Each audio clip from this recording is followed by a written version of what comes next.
Hello दोस्त, RRC group D panel 2023 दो RRC का अपडेट। एक हुबली एसडब्ल्यूआर का जो बिग पैनल कह सकते हैं, हालांकि कम्युनिटी वाइड डाटा अभी भी हमें नहीं पता चलेगा। दूसरा भुवनेश्वर यूएससीआर का, जिससे सेकंड पैनल से हमें ये पता चल जाएगा कि अब कितनी सीटें खाली है और किस कम्युनिटी की कितनी सीटें खाली है डीबी के। सेकंड डीबी मई के एक्सपेक्टेड है, लेकिन अभी टाइम लगेगा थोड़ा, क्योंकि अभी कैंडिडेट का कैंडिडेचर वाला इशू अभी बहुत है और उनको दोबारा चांस दिया जा रहा है।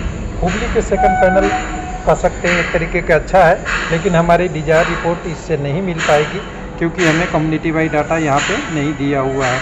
तो यहाँ पे देखेंगे आज के डेट में पैनल आया हुआ है, सेकंड प्रोविजनल पैनल पोस्ट का ये आ गया। और दूसरा अभी देखेंगे यहाँ पे भुवनेश्वर का, तो यहाँ भी आपको पैनल आ गया है, सेकंड पार्ट पैनल आ गया है। इसके पहले जो पैनल आया था उसमें हमने कम्युनिटी वाइड डिटेल बात कर लिया था। उसके बाद यहाँ पे जो पैनल आया है उसके बारे में आप देखेंगे तो 2 पीडब्ल्यूडी और एक सर्विसमैन और 83 कैंडिडेट नॉर्मल कैंडिडेट कम्युनिटी के हैं। इसमें सीसीए तो दिया नहीं है, बाकी कैंडिडेट कम्युनिटी वाइज दिए हुए हैं। तो कम्युनिटी वाइज हमने रोल नंबर से सेलेक्ट कर लिया है और सेलेक्ट करने के बाद आपको एक डिटेल बनाया है। पहले हम बात कर लेंगे किसका, भुवनेश्वर। हुबली का तो ज़्यादा आपको मिलेगा नहीं, भुवनेश्वर का बात कर लेते हैं। हुबली का तो पैनल देखेंगे तो देखिए भुवनेश्वर में अभी तक जो पैनल आया है उन सारी का लेखा जोखा मैं एक साथ आपको लाता हूँ। सीसीए में 310 लोगों को बुलाया गया था, सीसीए और पीडब्ल्यूडी का, उसमें से 58 सीटें खाली है।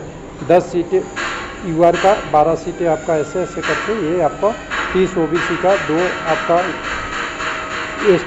ईडब्ल्यूएस का और 4 एसटी कम्युनिटी का ये सीटें बचा हुआ है जो सीसीए और पीडब्ल्यूडी कैटेगरी का है। उसके बाद नॉर्मल में जाएंगे तो नॉर्मल और सीसीए सब मिलाने के बाद टोटल जो वैकेंसी बच रही है 252 बच रही है। 2303 लोगों का पैनल जारी हो चुका है। तो 23,2,25,000 जितने वैकेंसी थी होगा 55 हो जाएगा, 2555 वैकेंसी जितनी थी वो हो गया। उसमें 101 कैंडिडेट जो है यूआर का बचा हुआ है, एससी का 37, 20 एसटी का, 74 ओबीसी का और 20 आपका सीट ईडब्ल्यूएस का बचा हुआ है। ये सीट आपकी पूरा डिटेल है। अगर इसमें कटअप की बात करेंगे तो इतनी सीटें भरने के लिए कम से कम हर कम्युनिटी में 0.4 से लेकर 0.6 तक के बीच में कहीं भी नंबर कटअप कम हो सकता है, ये मेरा अनुमान है। यूआर में 101 सीटें हैं, उसमें केवल यूआर वाले लेंगे, बाकी कम्युनिटी का शिफ्टिंग होगा वो आपके ऊपर छोड़ देते हैं, क्योंकि मैं बोलूँगा तो कुछ लोग सक्रिय हो जाते हैं, तो मैं बोलना नहीं चाहता ये चीज़ों को, क्योंकि हर बार चीज़ों को नहीं बोलना चाहिए। लेकिन अगर हमने देखा था पहले, जब आपको लोग पूछेंगे कि कटअप इतना कटअप का अनुमान कैसे लगाया था, तो ये कटअप जो भी लगाई थी कम्युनिटी शिफ्टिंग के कारण लगाया था, क्योंकि ईडब्ल्यूएस का बहुत कैंडिडेट यूआर में जाएंगे, यूआर का कटअप ज़्यादा क्लियर होगा, 110 नंबर के आसपास कम है। और बाकी में मैंने वही बोला था 0.75 के आसपास होगा, या कम्युनिटी शिफ्टिंग होगा। तो अगर नहीं हुआ तो इन सारे कम्युनिटी का कटअप मतलब 0.4 से 0.6 के रेंज में रहेगा, क्योंकि अभी जो सीटें दिख रही है वो सीट आपको इतनी दिख रही है। इसमें भी कुछ कैंडिडेट का पैनल थर्ड में भी आ सकता है, आगे भी आ सकता है। अब यहाँ पे सवाल उठता है कि 10% सीट लगभग है क्या, तो 10% लगभग सीट अभी है। 2555 वैकेंसी के अगेंस्ट 252 वैकेंसी, लगभग 10% के आसपास अभी खाली हुआ है।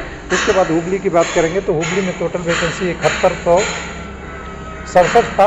इसके लिए जो पहले पैनल जारी हुआ था वो 1100 मान लीजिए, कुछ कोरिजेंडम हुए थे, कुछ कैंडिडेट 89 कैंडिडेट को हटाया भी था, तो ये 150 के आसपास आ गया था। तो 150 और आज वाला पैनल कहिएगा तो 55-56 एक बार देख लेते हैं कितने का पैनल है। तो यहाँ से हम डाउनलोड करेंगे, वेबसाइट से जाएंगे और वेबसाइट पे जाने के बाद यहाँ से डाउनलोड करेंगे।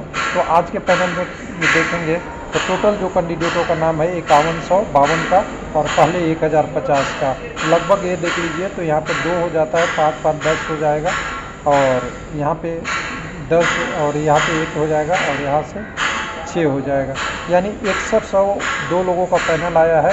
7100 कुछ वैकेंसी है जो आप यहाँ से देख सकते हैं। 1 मिनट मैं अपने पीडीएफ को दिखा दूँ थोड़ा, कि टोटल वैकेंसी 7167 है, उसमें से 6102 का पैनल आ गया है। यानी अगर यहाँ से मैं 102 घटा दूँ तो आपके पास दिखेगा कि अभी 1000 के प्लस में आपका पोस्ट अभी खाली है। हालांकि सेकंड पैनल के बाद थर्ड पैनल भी आएगी और सेकंड डीबी के लिए आएगी। अब यहाँ पे कटअप की बात करेंगे तो देखिए यहाँ C1 और B1 B2 और C1 के लिए बढ़िया था। जब रिवाइज वैकेंसी आई तो यहाँ इनकी वैकेंसी कम नहीं हुई थी ज़्यादा, जिसके कारण से कह सकते हैं कि यहाँ पे सीट कम क्लियर होगा सेकंड डिग्री में, ये एक फैक्ट है। और मेडिकल वाला स्टेटस कम आएगा। फिर भी अभी 1000 सीट का बचा हुआ है जिनका स्टेटस आना बाकी है। थैंक यू, धन्यवाद।